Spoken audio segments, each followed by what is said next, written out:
Welcome all of you. So, now onwards we will really take a plunge into analysis of the NMR spectrum. So far I was giving you lots of concepts about multiplicity pattern, chemical shifts, varieties of interaction parameters, and especially I showed you how we get the multiplicity pattern when the one spin is interacting with the various other spins with the different coupling strengths, whether it is chemically equivalent, chemically non-equivalent, groups of coupled spins are there like CH2 coupled to CH3, CH2 coupled to individual CH. You have varieties of examples. And I also classified this spin system, coupled spin system into weak and strongly coupled. I gave the definition of what is a strongly coupled spin system and what is a weakly coupled spin system. And we took number of examples of them and I showed the spectra of strongly coupled, weakly coupled spin system. And I discussed in depth about the Popple nomenclature. It is a nomenclature given for the coupled spin system, especially spin half. Each coupled spin half is given a letter in alphabet. And if it is weakly coupled, it is written with one letter in the alphabet and another letter should be far away in the alphabet order, like AX means weakly coupled. The alphabet next to each other are strongly coupled, AB is very strongly coupled. And even more strongly coupled is when the chemical shifts are identical, we call it as A2. And if the chemical shifts are identical but coupling still be present with something else, we call it AA prime. So, a number of such examples are there. We can have AB, A2, AX for 3 spin. For 3 spin we can have n number of possibilities like AMX, A3, AA prime, A double prime, AB prime, all those things we can think of, AB2, ABC, varieties of things. Why there is no point in discussing everything which has been discussed at stretch in some of the previous courses, but I just gave you a bit of example of how we can analyze this by how this nomenclature is important in understanding the spectral pattern, so that you know how to interpret. As I told you, for weakly coupled easy to analyze, whereas strongly coupled lines are not of equal intensity, appearance of spectrum itself is a completely different. You cannot analyze in a straightforward way. Very strongly coupled you need to simulate, especially 3 spins or more, you have to simulate through computers and then only do it, not possible to analyze in a straightforward way. With this, now we will go to the analysis of the 1D spectra of some molecules. First of all, we have to create what is called a family tree approach to generate the spectrum. We can hypothetically, so you can simulate a spectrum by using a family tree approach. This is done only for the weakly coupled spin case, not for strongly coupled case. I will give an example like this. We do not go into the detail of 1 or 2 examples we will give and go to the real example. For example, I will take a problem one. There is a CH proton. Assume in a molecule CH proton is coupled to CH3 proton, group of CH3 with a coupling constant of 7 Hertz. And it is also coupled to CH is also coupled to CH2 X with a coupling constant of 5 Hertz. That means there are 3 groups of protons. A is coupled to M, A is also coupled to X, AM coupling is 7 Hertz, AS coupling is 5 Hertz. This is what I wanted to tell you. Now we can generate the multiplicity pattern for each of them. What is the multiplicity? And also I give you another information. CH3 is also coupled to CH2 with a coupling constant of 3 Hertz, 10 Hertz. That means we have 3 groups of protons coupled, maximum we can have is 3 couplings. Okay, AM, AX and MX, 3 couplings are there. All the information is given for you, and it is a weakly coupled. Take an example where they are very far away, well separated. Generate the multiplicity pattern. We can do it for one or two of them and go to the other examples. How do you generate the multiplicity pattern for a CH proton? Using a family tree approach. Assume there is a CH proton is not coupled to anything else, then it is going to be a single peak. In the absence of any coupling, CH proton gives a single line. Now I am bringing in the coupling of A with X. I told you already AS coupling is 5 Hertz. Then because the CH3 group chemically equivalent, apply 2Na+1 rule, Pascal triangle. Then you are going to get a quartet of intensity 1331. The single peak became quartet of 1331 intensity. And now each line of this quartet is also split into a triplet because A is also coupled to CH2 with a coupling of JAM. That coupling of 7 Hertz is there. Then what will happen? Each line of this quartet is further split into a triplet. But remember, this is 7 Hertz coupling and each of them is split into a triplet of intensity 131 with coupling of 5 Hertz. Then what is going to happen now? Look at it, many of these lines will overlap. Okay.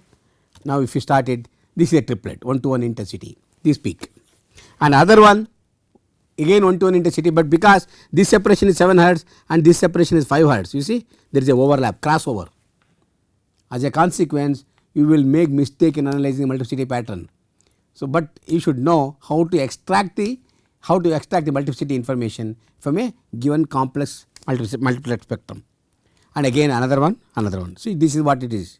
What do you call this pattern? We already discussed. Which is the larger coupling? Larger coupling is a quartet and rest is triplet. This pattern is called quartet of triplets. For a CH proton, for the condition which I have given you, you are going to get quartet of triplets.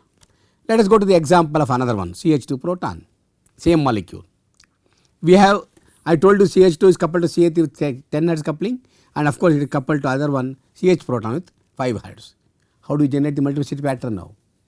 CH2 proton in the absence of any coupling is a singlet. It is split into a quartet because of CH3 with a coupling constant of 10 hertz. Of course, intensity as you know it is 1331 intensity. It is a quartet. It is further coupled to what? CH proton. What is that CH coupling? 5 hertz. And what is happening? CH, it is going to split each of these line into a doublet, but it is a single proton.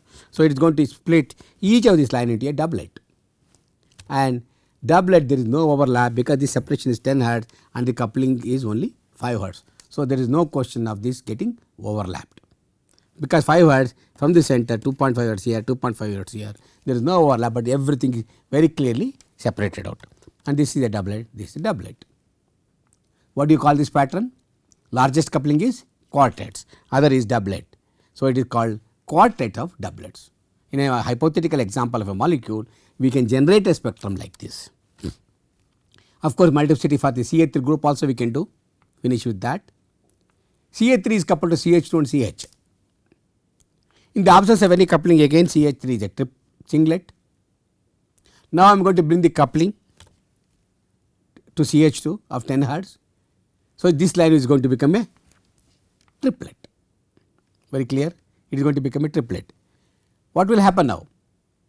This CH3 is also coupled to CH. CH will split each of these line into a doublet, and that separation is 7 hertz, this is 10 hertz. So, you can work it out, and now it is going to be a very simple pattern, it is triplet of doublets, and this separation gives you 7 hertz, and here to your separation gives you other coupling 10 hertz. So, this pattern is called triplet of doublets. Very easily you can generate like this. Of course, we can generate all these parameters like that. I do not want to go to this example. I will go into another example where we can synthesize. Okay, we will go to a real example where I am simulating proton, deuterium and carbon 13 spectra of a molecule called CH2D2, okay, dideuteromethane. We have to synthesize this spectrum, simulate it. Remember, this molecule has 3 NMR active nuclei, which are they? Proton, its spin is half, carbon 13 spin half, and deuterium spin is 1. There are 3 nuclei in CH2D2, small molecule, there are 3 NMR active nuclei. And what are the couplings you can think of? One is there can be a coupling between proton and deuterium, there can be a coupling between carbon and deuterium, there can also be a coupling between carbon and proton. So, 3 different couplings are there, and all the 3 are heteronuclei. We will not worry about the chemical shift differences. One comes at proton frequency, other at carbon frequency, one at deuterium frequency, all are different. So, individually we can take the spectrum for each of these nuclei. So, with this I give you some idea just for the simulation purpose. Idea is one bond coupling JCH is 125 hertz and 2 bond proton coupling is 12 hertz, and of course, if I know this JCH, I can calculate JCD. I will tell you later when we go. Of course, I already discussed when I discussed the coupling constant. So, I discussed quite a bit about HH coupling and everything. Maybe I did not work it out with an example, we will come to that later. Possibly in this analysis I will discuss. Later we will see that. When I have a JCH, I can calculate JCD, or if I have JCD, I can calculate JCH. So, I can give an example of JCD is this thing and JCH is given. Okay. With this, I will generate the spectrum. Remember, I am telling you carbon 13 is natural abundance. Natural abundance carbon is 1.1%. Very weak in intensity. If there are 100 molecules of carbon, 99 is carbon 12, only one molecule is carbon 13. That gives us a very weak intensity. They are called satellites. We can discuss that also later. But proton, now if I look at the proton spectrum of this molecule, it experiences two types of coupling. One is proton can couple to carbon, JCH is there. Proton can couple to deuterium, JHD is there. There are two couplings. And what is a pattern we are going to get for the proton spectrum? You should understand by now. Of course, when I am looking for proton, deuterium is 100% abundant because it is deuterated. I am looking at a deuterated one. It will split this proton into how many lines? Remember, deuterium spin is 1. These carbon and proton, these two are spin half nuclei. Deuterium spin is 1. So, what will happen? Put simply 2Ni plus 1 rule, 2Ni plus 1 rule, I is equal to 1, there are 2 deuterium, 2 into 2 plus 1, you will get 5 lines. So, coupling of proton with deuterium gives 5 lines. Of course, intensity pattern is different here, that can also be worked out later. But how you work it out intensity? This is a different type of Pascal triangle. There is also a Pascal triangle similar to what spin of nuclei. For spin 1, spin by 3 by 2 also is there. But very easily we can work it out here. Let us say one proton is split into a triplet by 1 deuterium, because deuterium spin is 1. It splits into 3 lines of equal intensity. Spin half nuclei split into 2, spin 1 will split into 3 lines, 1 deuterium. What will happen to the other deuterium? Other deuterium will split each of these lines into 3 lines. So, this is the center of this 3 lines, from this 3 lines, from this 3 lines. Now, add up the intensity, it turns out to be 1, 2, 3, 2, 1 intensity. That means, if proton is coupled to 2 deuterium, you are going to get 5 lines. But what is the intensity pattern? Intensity is 1, 2, 3, 2, 1. That is what you are going to get. If the proton is coupled to deuterium, you are going to get 5 lines of intensity 1, 2, 3, 2, 1. And this is how the spectrum comes. Proton is coupled to deuterium, and this should be the proton spectrum if I simulate it. Now, what is happening to carbon 13? Carbon 13 can also couple to proton with a coupling constant of 125 Hertz. But remember, abundance of this carbon is 1%, only very small 1.1%. As a consequence, then each of this line, because of carbon, split into 2 lines like 2 pentate. This is a pentate, let us consider a pentate. There will be 2 pentates separated from one this side, one this side. You are going to get peaks like this. You are going to get satellite like this. You see, small. This is because of coupling with proton. This is coupling with deuterium. This is coupling with carbon. Proton coupling with carbon. Intensity is only 1%. This is what happens. And now measure the separation of one of these peak to another peak. It is going to be JCH coupling. Measure to this any line to a corresponding line on the other side of the satellite. It gives you JCH coupling. So, this is how you are going to get the coupling information. You understood?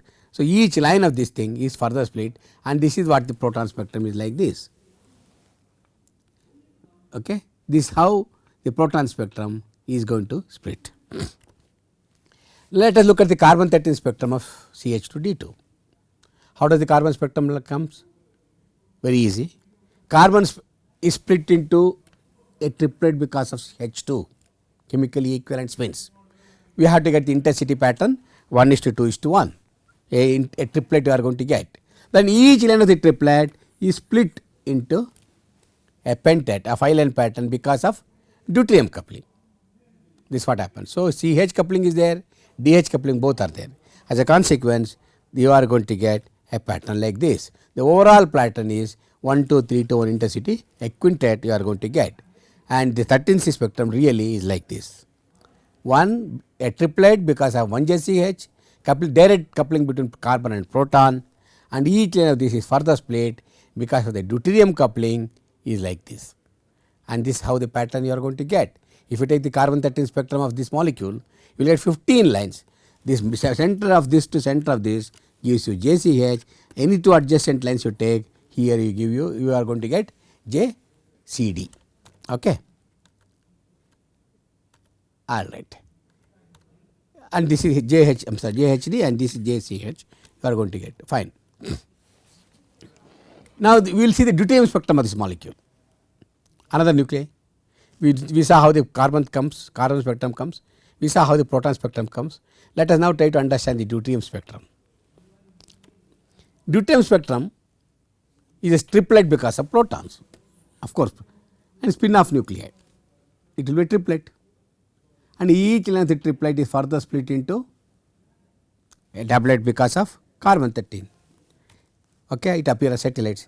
See, now I give you a value for JHH, JHD and JCD just to see that if you simulate how that is spectrum come.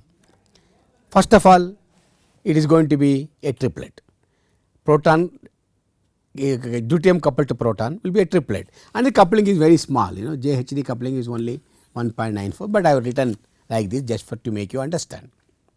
I got a triplet, but what is happening is each line of this triplet is split by carbon 13, and then this what happens, it is a satellite. But remember, this carbon 13 is a doublet with a satellite, and this coupling is quite larger than this. So, it appears as if it is overlapped, moves on either side. See, this is another one, this is another. Each of these line is split into doublet with a very weak intensity peaks. They are called satellites. The real spectrum of deuterium is like triplet and 3 satellites on either side, and they appear as satellites. So, very simple. How looking at the spectrum of the simple molecule appears simple, CH2D2, but look at the spectrum we are going to get. Carbon 13 spectrum is different type, proton is different type, deuterium spectrum is different, all are different because spins are different.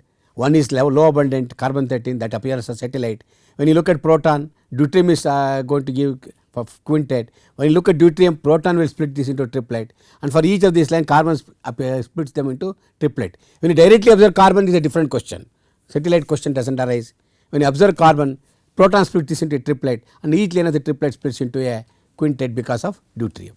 Fantastic way of understanding the spectrum. Very simple molecule, 3 different nuclei give 3 different types of spectra. Okay, now we will go to the first order analysis of the real spectrum. I am looking at the spectrum of a molecule like this, hypothetical or real molecule does not matter, and this is the spectrum. Now, how do we interpret it? I have started with a very simple molecule just to make you understand, and of course, you should use your knowledge of chemistry like chemical shift and coupling constant to interpret this one. Where does Ca3 come? I have always been telling you, when I discussed about the chemical shift also, I told you Ca3 is more shielded, it comes to the high field. Normally, unless it is attached to oxygen or nitrogen like that, Ca3 will always resonate at the higher field. One peak coming here is a Ca3, that is my assumption. How do you know it is Ca3? If it is Ca3, if it is coupled to CH2, it has to be a triplet, correct? It has to be a triplet.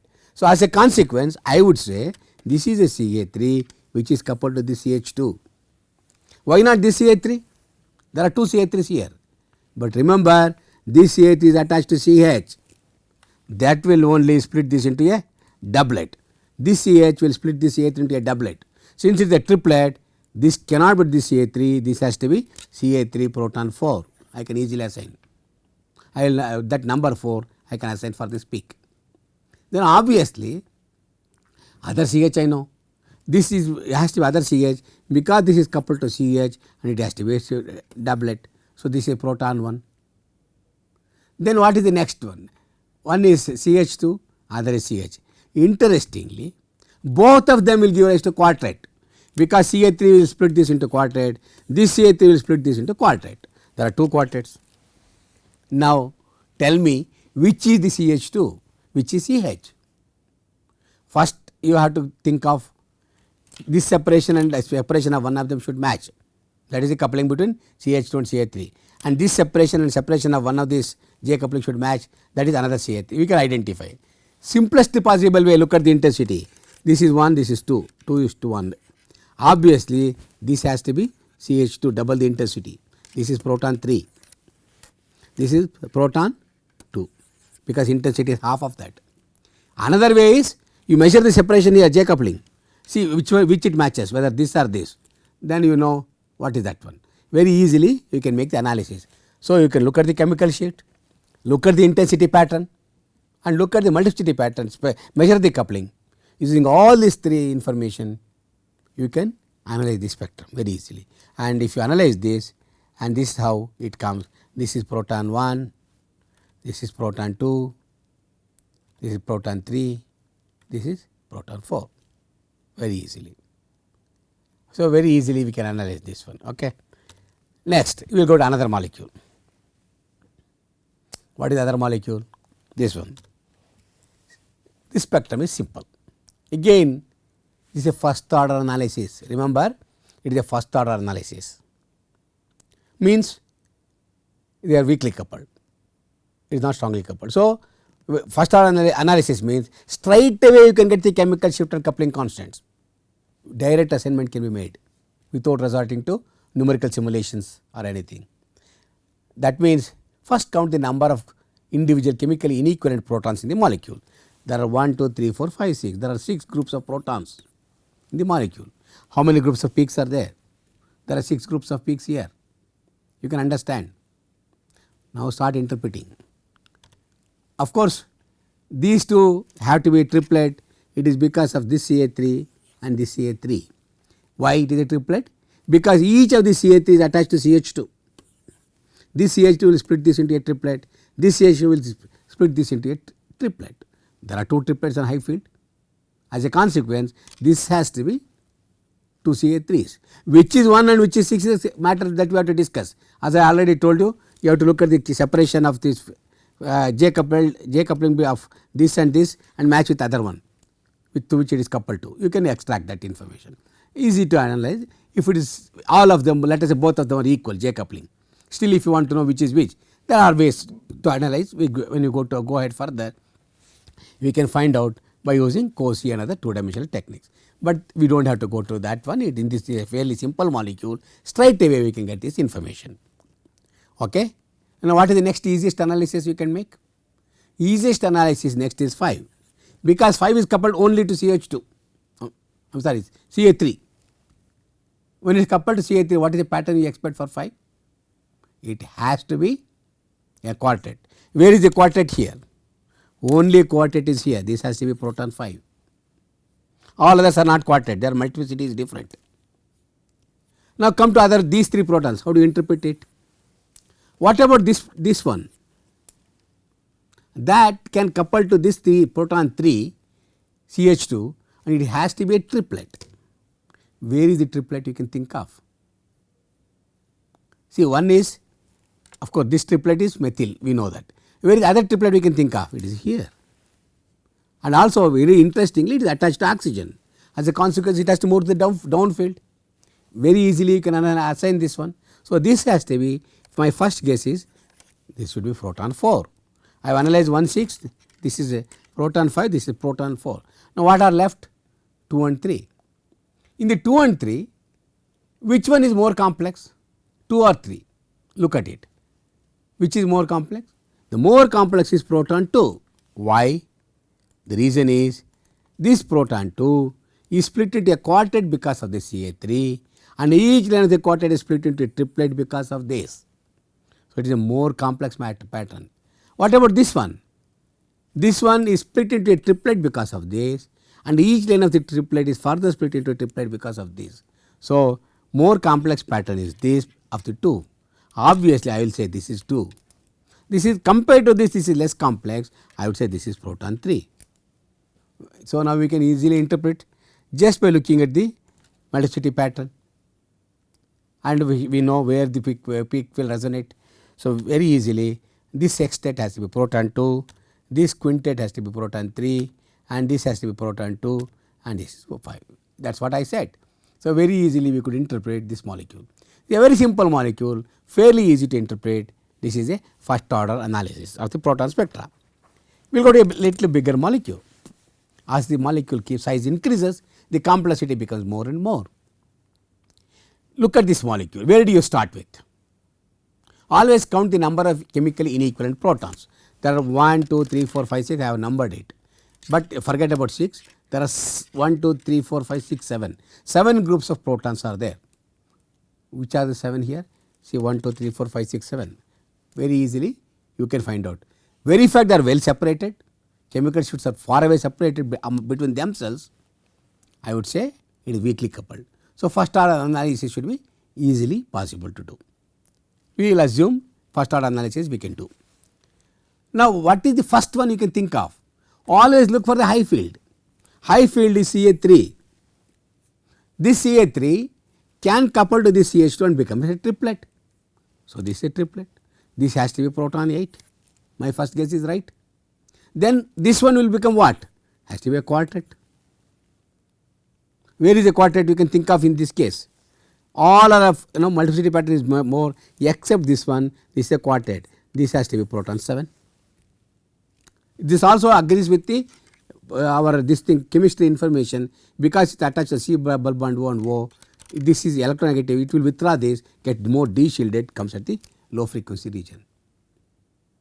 I am sorry, this high frequency region, low field region. This is what happens.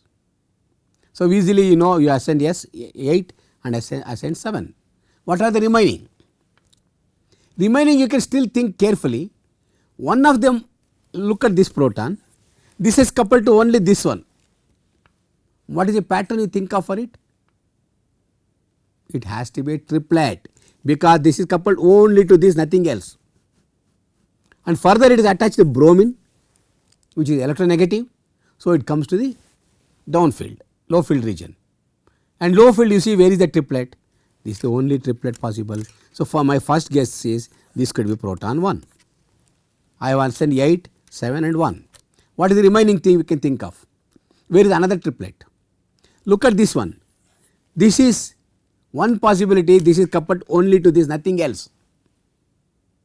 There is no long range coupling. So, this also has to be a triplet, because it is split into a triplet because of proton 4. Where is the next triplet? See here, I will say this is proton 5. That is also correct. So, I could assign all these things very easily. Next interesting point comes is this proton experiences triplet because of this, becomes triplet because of this. Each of the CH2s here experiences coupling with the other two CH2 sitting on either side. Look at this molecule. This CH2 is split into triplet because of this, and each line of this triplet is split into another triplet because of this. For this one, look at this one. This is again split sitting between two CH2s. Again this will become triplet of triplet. What about this one?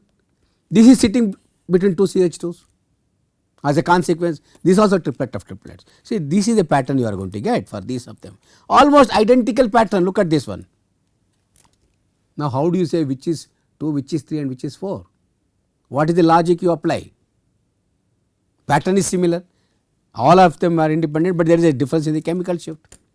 But why chemical shift comes? Of course, you can apply the induction effect.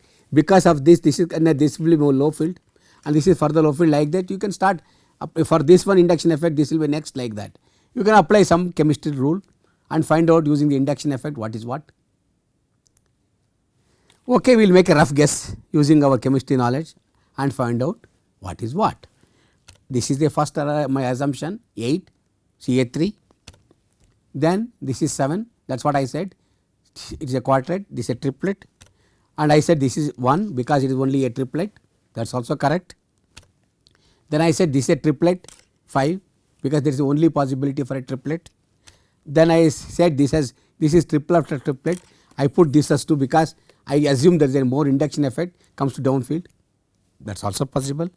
Then I said this is 4, this comes downfield because of induction effect, this is more electronegative here. So, I would say this one, and last one I would say this is coming here because this is far away from Bohm end C double bond O. So, it resonates here. This is my assignment. How are you sure it is my assignment is correct or not? For this, one way is you have to do selective decoupling. Each proton break the coupling of one of them with the other and find out where is the change you are observing. That was the thing which people used to do about 30-40 years back. Nowadays, it is not done. That is, you can easily identify by what is called 2-dimensional NMR. Then you will easily come to know which is coupled to east, and you can find out and track it, and easily we can make the assignment. We will come to that when I come to 2D NMR later. But right now what I wanted to tell you is, in a weakly coupled spin system like this, if you just have the spectrum like this, just find out the number of chemically inequivalent protons, look at the multiplicity pattern, apply your knowledge of little bit of chemistry with electron, negativity atom, electron donating group is there, withdrawing group is there, whether it is shielded, de-shielded, use some idea.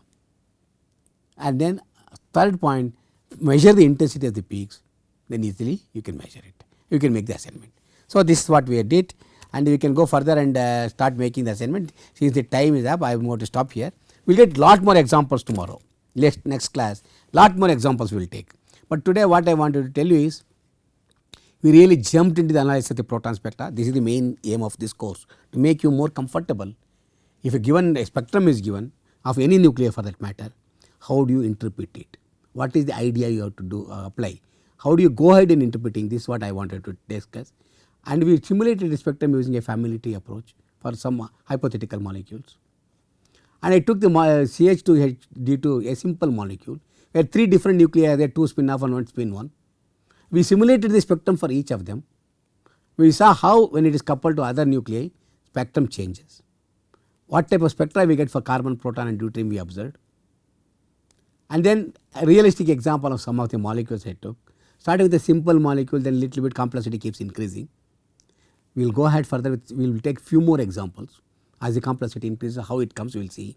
Finally, we will understand, and of course, by the end of this course, you must be comfortable enough to interpret the spectrum in a better way. I will stop at this stage. Thank you very much.